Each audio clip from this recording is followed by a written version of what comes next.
Baik, Assalamualaikum warahmatullahi wabarakatuh. Selamat pagi, salam sejahtera bagi kita semua. Om Swastiastu, Namo Buddhaya. Yang sama-sama kita hormati Bapak Menteri Agama Republik Indonesia, Bapak Jenderal Purnawirawan TNI Fakhrul Razi. Yang saya hormati Bapak Wakil Menteri Agama, Bapak Kiai Haji Zainud Tauhid Saadi. Yang sama-sama kita hormati Sekretaris Jenderal Kementerian Kesehatan Republik Indonesia, Bapak Dr. Gigi Oscar Primadi MPH. Yang saya hormati Kepala Biro Kerjasama Luar Negeri Kementerian Kesehatan, Bapak Acep Sumantri SIP MBA. Yang saya hormati teman-teman pejabat eselon 2 dan hadirin hadirat, serta yang saya banggakan teman-teman media yang mulia. Alhamdulillah wa syukurillah, kesempatan kali ini adalah momen yang sangat ditunggu-tunggu, saat yang dinanti-nantikan oleh seluruh umat Islam di Indonesia, khususnya calon jemaah haji Indonesia tahun 1441 Hijriah 2020 Masehi. Dalam konferensi pers hari ini, pemerintah akan membuat keputusan penting dan bersejarah dalam perjalanan ibadah haji.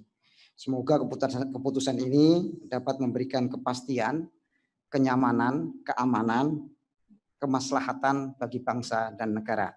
Karena itu, agenda hari ini adalah tunggal, yakni penyampaian keputusan pemerintah terkait penyelenggaraan ibadah haji tahun 2020 1441 Hijriah oleh Menteri Agama Republik Indonesia.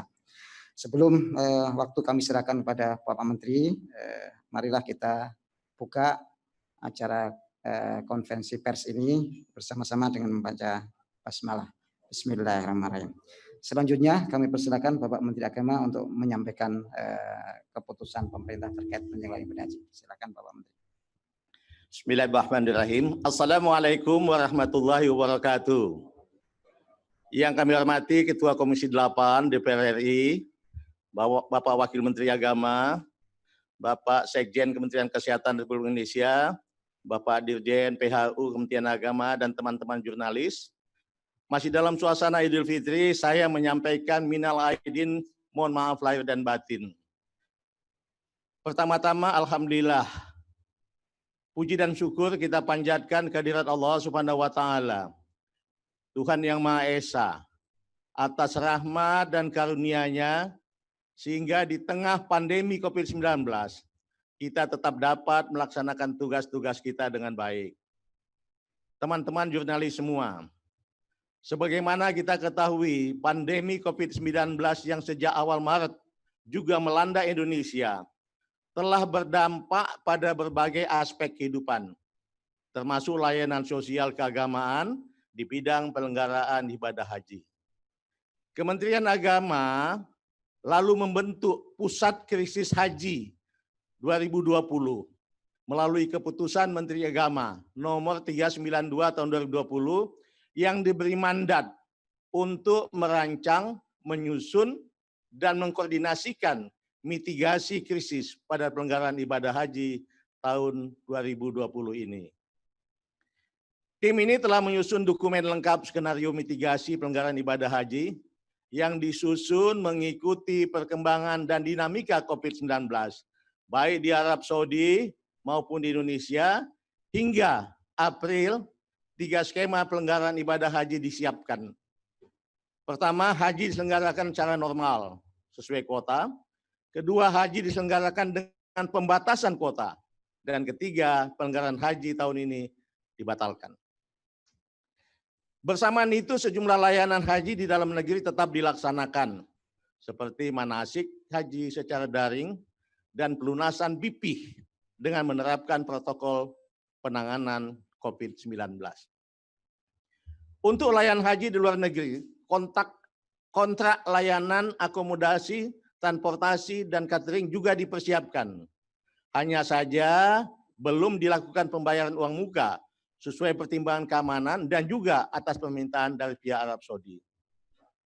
Memasuki bulan Mei, karena waktu semakin mepet, tim fokus mematangkan 2 opsi saja, yakni pelanggaran haji dengan pembatasan ya lebih kurang 50% dan pembatalan keberangkatan jemaah haji. Sebab tanggal 26 Juni telah disepakati sebagai terjadwal sebagai pemberangkatan awal jemaah haji Indonesia tahun 1941 Hijriah 2020 Masehi. Dari situ kami menghitung mundur tentang kecukupan waktu pemberangkatan jemaah dengan segala proses dan konsekuensinya. Skema pengurangan jemaah diambil karena harus ada ruang yang cukup untuk pembatasan fisik atau physical distancing jemaah, baik di asrama haji, di dalam pesawat, di pemondokan, maupun di area-area ritual haji, khususnya di Al-Musna, Arafah, Musdalifah, dan Mina. Dalam skenario ini, rentang waktu berhaji pasti akan lebih lama dari biasanya. Sebab ada tambahan masa karantina 14 hari sebelum keberangkatan, 14 hari setelah tiba di Arab Saudi, dan 14 hari setelah tiba kembali di tanah air Indonesia. Protokol kesehatan juga mewajibkan setiap jemaah untuk memiliki sertifikat bebas COVID-19 dari pihak yang berwenang. Bersamaan itu, Kementerian Agama juga menjalin komunikasi dengan pemerintah Kerajaan Saudi melalui Kementerian Luar Negeri Republik Indonesia perihal permohonan informasi pelanggaran haji tahun 1441 Hijriah atau tahun 2020 Masehi ini. Kementerian Agama juga telah melakukan kajian literatur serta menghimpun sejumlah data dan informasi tentang haji di saat pandemi di masa-masa lalu. Didapatkan fakta bahwa pelanggaran ibadah haji pada masa terjadinya wabah menular telah mengakibatkan tragedi kemanusiaan di mana puluhan ribu jemaah haji menjadi korban. Kita tahu Saudi Arabia pernah menutup haji, ibadah haji pada tahun 1814 karena wabah tahun, 1837 dan 1858 karena wabah epidemi, 1892 karena wabah kolera, 1987 karena wabah meningitis. Indonesia juga pernah menutup karena pertimbangan masalah agresi Belanda tahun 1946, 47, dan 48. Menteri Agama Fathur Rahman Kafrawi mengeluarkan maklumat Kementerian Agama nomor 4 1947 tentang penghentian ibadah haji di masa perang itu. Kementerian Agama juga telah melakukan konsultasi kepada otoritas keagamaan di Majelis Ulama Indonesia (MUI) untuk mendapatkan pandangan keagamaan terkait pembatalan keberangkatan jemaah haji di masa pandemi. Setelah itu tentu Kementerian Agama juga sudah melakukan komunikasi dengan mitra kami, Komisi 8 di DPR, tentang perkembangan situasi ini, baik melalui komunikasi formal rapat kerja maupun komunikasi informal secara langsung. Kami juga masih akan menggelar rapat kerja dengan Komisi 8 setelah acara pagi ini. Berbagai situasi ini menjadi pertimbangan penting dalam memutuskan kepastian pelanggaran haji tahun 2020. Pada pagi ini, pihak Arab Saudi tak kunjung membuka akses bagi jemaah haji dari negara manapun. Akibatnya, pemerintah tidak mungkin lagi memiliki cukup waktu untuk melakukan persiapan utamanya dalam pelayanan dan perlindungan jemaah. Berdasarkan kenyataan tersebut, pemerintah memutuskan untuk tidak memberangkatkan jemaah haji pada tahun 2020 atau tahun 1441 Hijriah ini. Saya ulangi, pemerintah memutuskan untuk tidak memberangkatkan jemaah haji pada tahun 1441 Hijriah atau tahun 2020 ini. Keputusan ini saya sampaikan melalui keputusan Menteri Agama Republik Indonesia nomor 494 tahun 2020 tentang pembatalan keberangkatan jemaah haji pada pelanggaran ibadah haji tahun 1441 Hijriah atau tahun 2020 Masehi. Sesuai amanat undang-undang, selain persyaratan kemampuan secara ekonomi dan fisik, kesehatan, keselamatan dan keamanan jemaah haji harus dijamin dan diutamakan sejak dari embarkasi atau debarkasi dalam perjalanan, dan juga saat di Arab Saudi. Sungguh ini sebuah keputusan yang cukup pahit dan sulit. Di satu sisi kita bersama telah berusaha dengan segala upaya untuk menyiapkan pelanggaran haji tahun ini sebagai perwujudan tugas pembinaan dan pelayanan. Tapi di sisi lain kita juga memikul tanggung jawab untuk memberikan perlindungan bagi jemaah dan petugas haji. Tanggung jawab ini merupakan bagian dari pelaksanaan kewajiban negara dalam menjamin keselamatan warganya. Risiko keselamatan dan kemanusiaan menjadi prioritas pertimbangan kami di masa pandemi ini. Selain itu, juga risiko ibadah yang sangat mungkin terganggu jika haji diselenggarakan dalam situasi masih bertambahnya kasus positif COVID-19 di Arab Saudi dan juga di Indonesia. Keputusan yang pahit ini kita yakini paling tepat dan paling maslahat bagi jemaah dan petugas kita semua. Keputusan pembatalan keberangkatan haji ini sudah melalui kajian yang sangat mendalam karena pandemi COVID-19 yang melanda hampir seluruh negara di dunia, termasuk Indonesia dan Arab Saudi, dapat mengancam keselamatan jemaah. Agama mengajarkan menjaga jiwa adalah kewajiban yang harus diutamakan. Ini semua menjadi dasar pertimbangan dalam menetapkan kebijakan ini. Pembatalan keberangkatan jemaah haji ini berlaku untuk seluruh warga negara Indonesia. Maksudnya pembatalan itu tidak hanya untuk jemaah yang menggunakan kuota haji pemerintah, baik reguler maupun khusus, tapi juga jemaah yang akan menggunakan visa haji mujamalah atau undangan, atau furada yang bersifat visa khusus yang diterbitkan oleh Arab Saudi. Jadi tahun ini tidak ada pemberangkatan haji dari Indonesia bagi seluruh warga negara Indonesia. Teman-teman jurnalis semua, seiring keluarnya kebijakan pembatalan keberangkatan tersebut, jemaah haji reguler dan khusus yang telah melunasi biaya perjalanan haji atau BP tahun ini akan menjadi jemaah haji tahun 1442 Hijriah atau 2021 Masehi mendatang. Setoran pelunasan BP yang dibayarkan akan disimpan dan dikelola secara terpisah oleh Badan Pengelola Keuangan Haji. Nilai manfaatnya akan diberikan oleh BPKH atau Badan Pengelola Keuangan Haji kepada jemaah haji paling lambat 30 hari sebelum pemberangkatan kloter pertama penyelenggaraan haji tahun 1442 Hijriah atau 2021 Masehi mendatang. Ini saya garis bawahi, pemanfaatannya diberikan kepada perorangan. Kenapa? Karena nilai pelunasan BP itu tidak sama. Yang paling rendah adalah sekitar 6 jutaan, yaitu untuk jemaah yang di Aceh dengan uang mukanya 25 juta, sedangkan yang paling tinggi sekitar 16 juta untuk yang pemberangkatan dari Makassar. Jadi antara 6 juta sampai 16 juta. Jadi variasinya cukup banyak, oleh sebab itu saya garis bawahi. Nilai manfaatnya itu diberikan kembali kepada mereka berdasarkan jumlah pelunasan BP yang dia bayarkan. Namun juga setoran pelunasan BP itu juga dapat diminta kembali oleh jemaah haji yang bersangkutan kalau memang dia butuhkan. Silakan bisa diatur dan kami akan mendukung itu semua dengan sebaik-baiknya.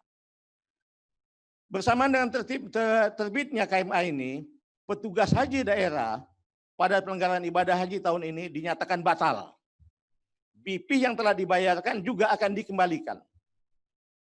Gubernur dapat mengusulkan kembali nama seiring dengan terbitnya KMA ini. BP yang dibayarkan akan dikembalikan. KBIHU dapat mengusulkan nama pembimbing lain atau sama pada penyelenggaraan haji mendatang. Jadi ulangi, KBPAU dapat mengusulkan nama pembimbing pada penyelenggaraan haji mendatang. Semua paspor jemaah haji, petugas haji daerah, dan pembimbing dari unsur KBIHU pada penyelenggaraan ibadah haji tahun 1441 Hijriah ini atau 2020 Masehi akan dikembalikan kepada pemilik masing-masing. Semua hal teknis terkait konsekuensi dari keputusan ini sudah dipersiapkan secara detail. Nanti saya persilakan teman-teman jurnalis berkomunikasi dengan Dirjen PAU atau dengan juru bicara Kementerian Agama untuk bisa mendapatkan penjelasan lebih teknis. Akhirnya kami menyampaikan rasa simpati yang mendalam kepada seluruh jemaah haji yang terdampak pandemi COVID-19 tahun ini, sehingga tertunda keberangkatan hajinya. Ini semua tentu sudah kehendak Allah Subhanahu wa taala. Sebagai umat beragama, kita yakin bahwa apa yang kita inginkan belum tentu yang terbaik. Di hadapannya demikian pula apa yang tidak kita inginkan bisa jadi itulah yang terbaik buat hambanya kita semua ini. Mari kita menerima keadaan ini dengan ikhlas. Saya berdoa agar ujian COVID-19 ini segera usai. Amin ya rabbal alamin. Billahi taufiq wal hidayah. Wassalamualaikum warahmatullahi wabarakatuh. Terima kasih. Terima kasih Pak Menteri atas penyampaian keputusan pemerintah terkait dengan penyelenggaraan ibadah haji yang tadi sudah disampaikan secara detail bahwa tahun 2020 Masehi atau 1441 Hijriah ini pemerintah tidak memberangkatkan jamaah haji pada penyelenggaraan ibadah haji tahun 2020. Semoga ini menjadi keputusan yang memberikan manfaat maslahat bagi kita semua. Amin. Saya rasa cukup. Nanti kita lanjutkan pertanyaan dari berbagai media melalui aplikasi virtual meeting. Selanjutnya saya persilahkan dari teman-teman media kalau ada pertanyaan, nanti juru bicara Pak Oman geser ke sini. Baik, media Indonesia, ya. Ya. Baik, kesempatan ini akan saya berikan pada 3 teman media untuk menyampaikan pertanyaan ataupun tanggapan terkait dengan keputusan pemerintah pada pagi ini. Saya persilakan dari teman-teman media Indonesia. Silakan media Indonesia.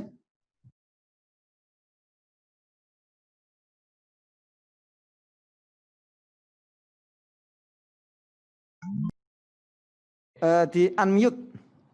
Oh, di unmute ya. Oke, sorry. Udah kedengaran, Pak? Sudah. Silakan Pak. Iya.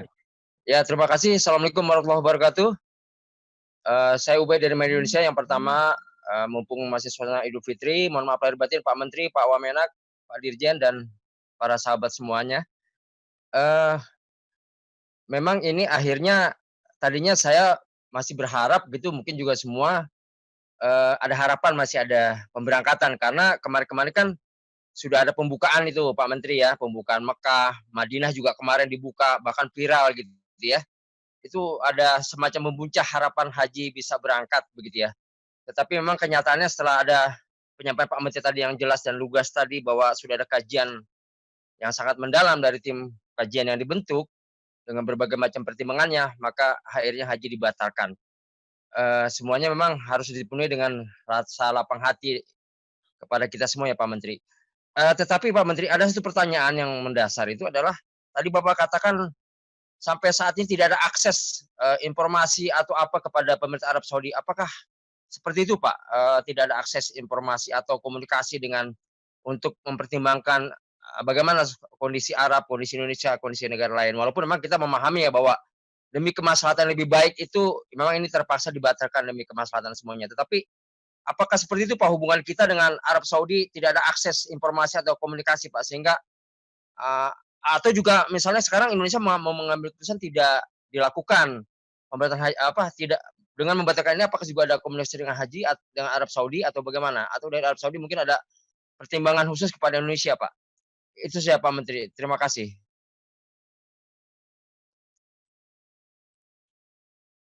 Oke, lanjut yang berikutnya.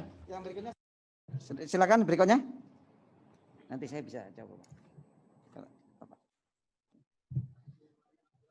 Berikutnya. Pak apa, Mas? Jawab pos, silakan jawab pos.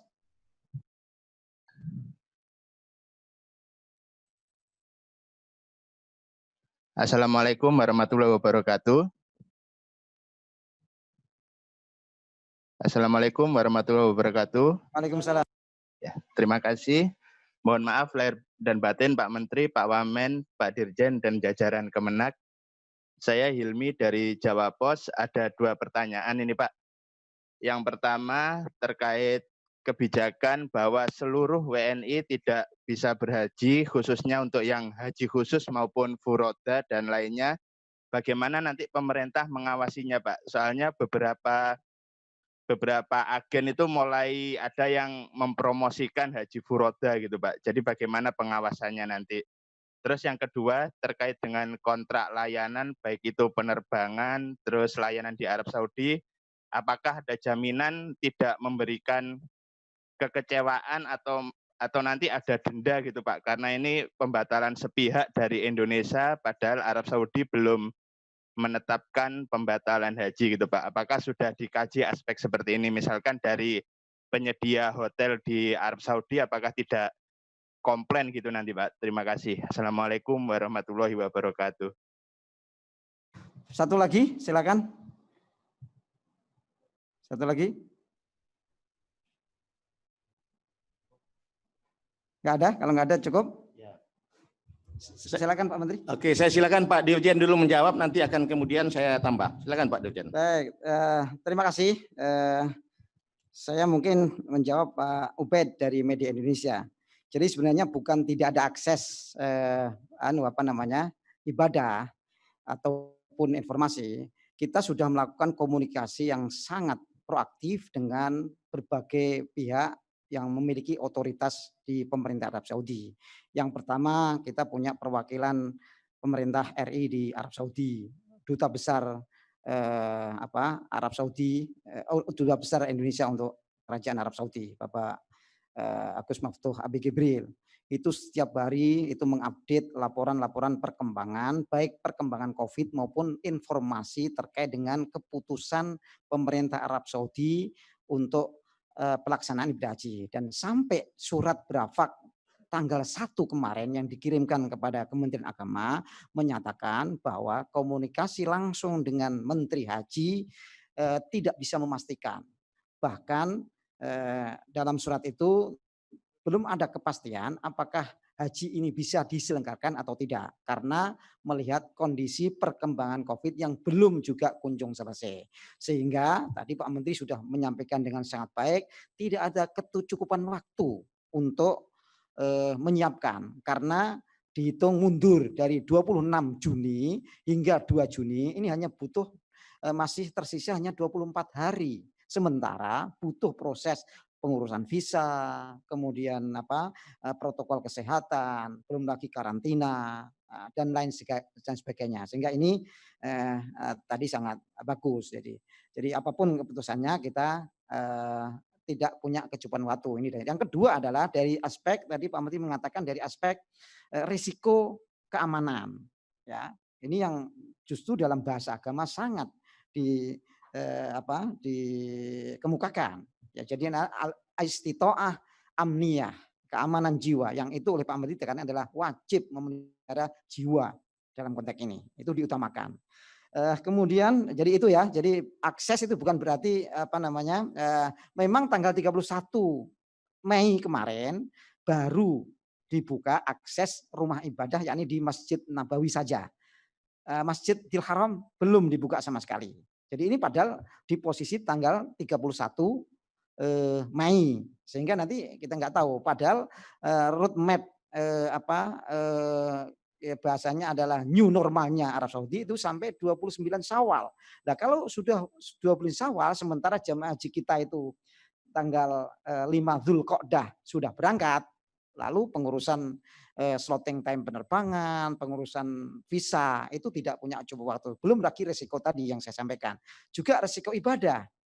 Tentu akan terjadi tadi selain ada penambahan waktu semakin panjang, lalu juga resiko ibadah. Kalau ada physical distancing, tentu ini budaya masyarakat Indonesia yang ingin mengejar afdholiyah itu tidak bisa. Padahal kesempatan sekali hidup ibadah itu digunakan untuk memanfaatkan waktu, sementara terhalangi oleh adanya kondisi COVID-19. Nah ini kan makna afdholiyah menjadi berkurang dalam konteks ini. Jadi itu untuk Mas Ubed ya. Jadi saya hanya menambahkan dari Pak Menteri.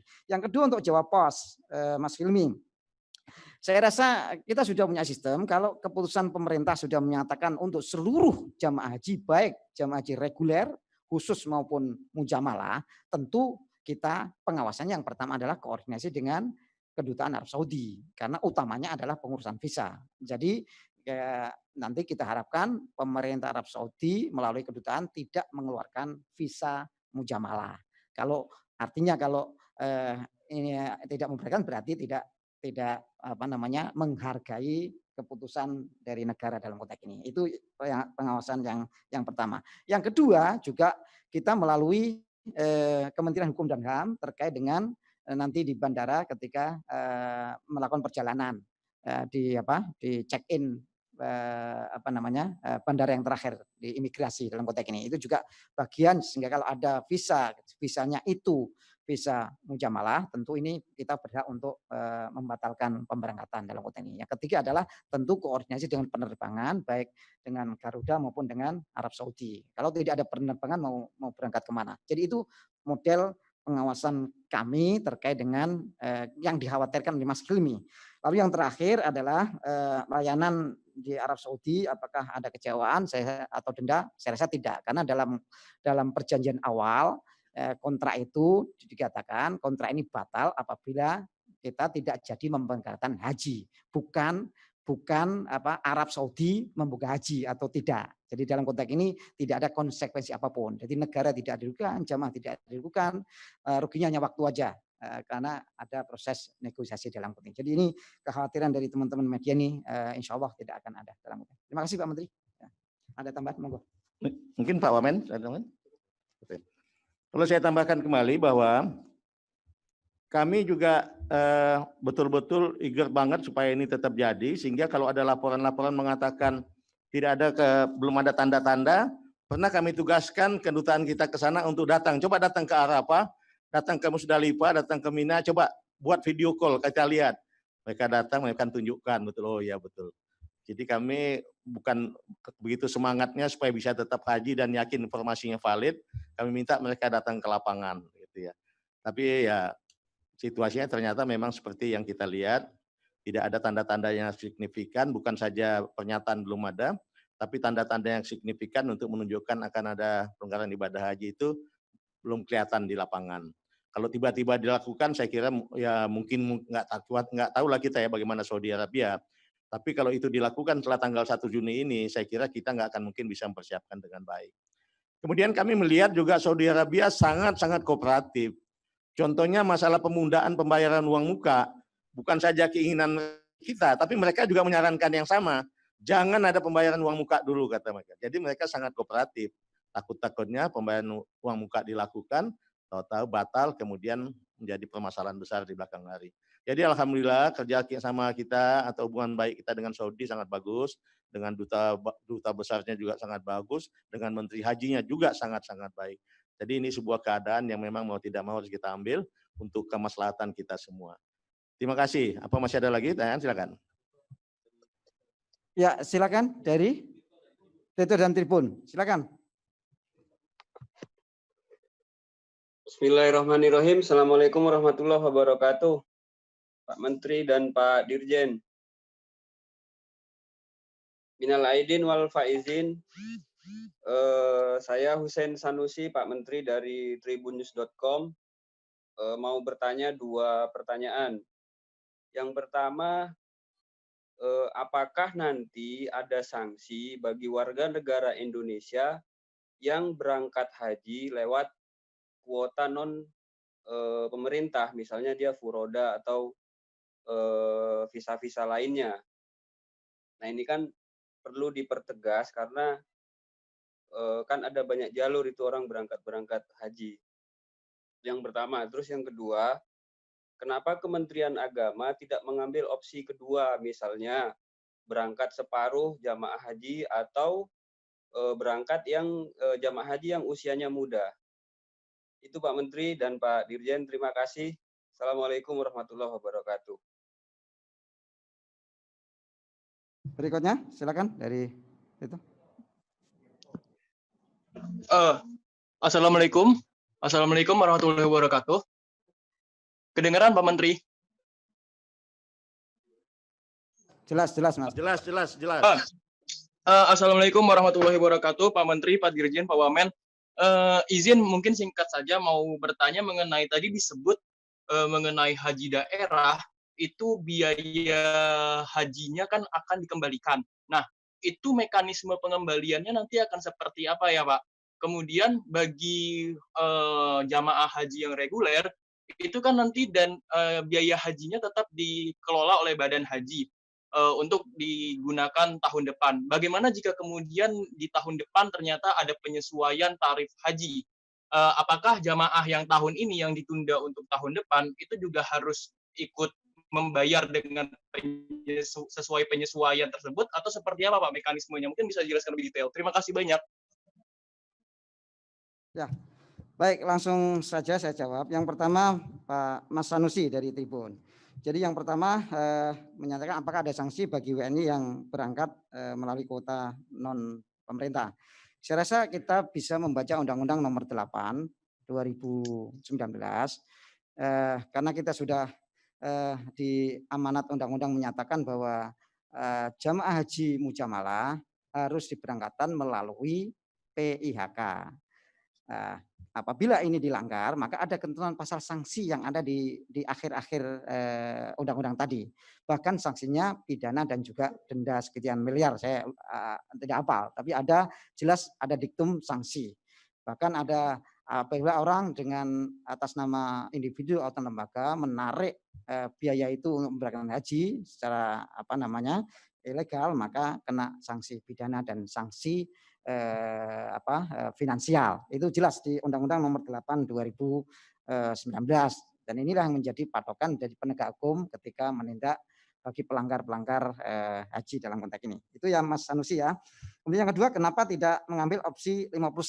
Jadi tadi disampaikan bahwa ada tahapan-tahapan yang menurut saya ini penting untuk kita jadikan dasar titik tolak. Tadi ada risiko ibadah. Meskipun pada hakikatnya misalkan kita pilih usia muda, tetapi juga ini sangat rentan juga penularan COVID dalam konteks ini. Belum lagi tadi panjangnya waktu, ya ada tes COVID ketika masuk asrama. Kemudian sampai di Arab Saudi juga dites lagi. Nanti ada karantina 14 hari. Ini jadi setelah dipikirkan ternyata panjang rentetannya, maka ini kita mengambil dua keputusan yang paling kecil risikonya. Itu yang dalam bahasa agama dikatakan akhafud dororain. Yang paling risikonya paling rendah. Apa itu? Ya tidak memberangkatkan jamaah haji. Itu saya rasa itu. Karena juga tadi yang saya sampaikan di awal, ada resiko ibadah. Tidak bisa mengejar afdoliyah. Karena ada aspek physical distancing dalam konteks ini. Belum lagi ketika di hotel juga taat pada physical distancing. Jadi ini maka yang paling akhafud dororain ini adalah tidak memberangkatkan jemaah haji. Kemudian dari tadi yang pertama, bagaimana mekanismenya gampang karena mereka membayar BP untuk petugas haji daerah itu juga atas nama pemerintah daerah, maka ya mekanismenya tentu dikembalikan semuanya kepada pemerintah daerah karena SK-nya Menteri Agama itu adalah satu kesatuan. Jadi untuk wilayah DKI petugas hajinya ini sehingga dia membayar juga bisa dilacak dalam konteks ini. Jadi sangat mudah sekali sebagaimana disampaikan beberapa kali oleh Pak Menteri, sangat gampang dan mudah sekali. Yang berikutnya bagaimana jika terjadi tahun depan bagi jamaah haji yang tidak mengambil pelunasan jika ada penyesuaian BP, ya tentu ya akan yang namanya penyesuaian ya akan disesuaikan. Misalkan kalau tahun depan sekarang ini biaya haji kan 30 rata-rata kan 35 juta 235 602 rupiah. Andai kata nanti karena setiap tahun ini adalah penyesuaian harga, andai kata misalkan sama dengan tahun ini tentu tidak ada penambahan. Tetapi jika ada kenaikan, misalkan naik 1 juta dari tahun 2020, ya tentu dia hanya membayar selisihnya, melunasi selisihnya lagi, hanya 1 juta misalkan. Sebaliknya apabila terjadi penurunan, maka juga akan dikembalikan lagi kepada jamaah. Plus tadi yang disampaikan oleh Bapak Menteri, dana manfaat itu akan dikembalikan secara utuh kepada jamaah haji. Jadi misalkan kalau ada kenaikan, mereka dapat dana manfaat 1 juta, ya itu diakumulasikan. Ya. Jadi ini prinsip kami adalah mana yang terbaik, yang memberikan keamanan, kenyamanan, dan tidak merugikan semua pihak. Itu yang kita lakukan dalam konteks ini. Saya rasa itu. Terima kasih. Ya, saya tambahkan. Setahu kita kemungkinan itu selain dari kota adalah dari Mujamalah dan Furada, nggak ada lain. Mujamalah ini undangan pemerintah Saudi, Furada ini adalah visa khusus yang diterbitkan oleh Sultan Saudi juga. Tapi kalau kita dengan mereka sudah sepakat menutup peluang ini, saya kira nggak akan mungkin ada lain yang bisa bocor masuk begitu ya. Jadi mudah-mudahan nggak ada lah yang akan itu. Kemudian memang masalah uang ini kita fair banget, tadi saya udah garis bawahi, sangat fair, karena jumlahnya nggak sama, yang paling tinggi, yang paling rendah kan ada yang pelunasan BP-nya ada 6 jutaan, tapi yang tinggi 16 juta. Tentu saja nilai manfaatnya nggak mungkin kita samakan, kita bagi sesuai nilai manfaat dari uang yang bersangkutan. Nah nanti kalau ada kenaikan, ada haji tahun depan, bagaimana dijelaskan oleh Pak Dirjen tadi, ya kita ambil dari sini kalau ada kenaikan. Ya kita doakanlah mudah-mudahan tetap sama, mudah-mudahan ada penurunan, mudah-mudahan begitu. Amin. Terima kasih. Masih ada lagi atau cukup? Cukup ya. Cukup. Saya rasa cukup Pak Menteri. Terima kasih semuanya. Terima kasih Pak Menteri atas waktu, Pak Wamen, Pak Sekjen Kemenkes, Pak Oscar. ya Pak Walvido KLN, teman-teman Eselon 2 dan Bapak Isna, teman media, terima kasih semuanya. Selamat bekerja kembali dan kita harus jaga protokol kesehatan, cuci tangan, jaga jarak. Terima kasih. Assalamualaikum warahmatullahi wabarakatuh.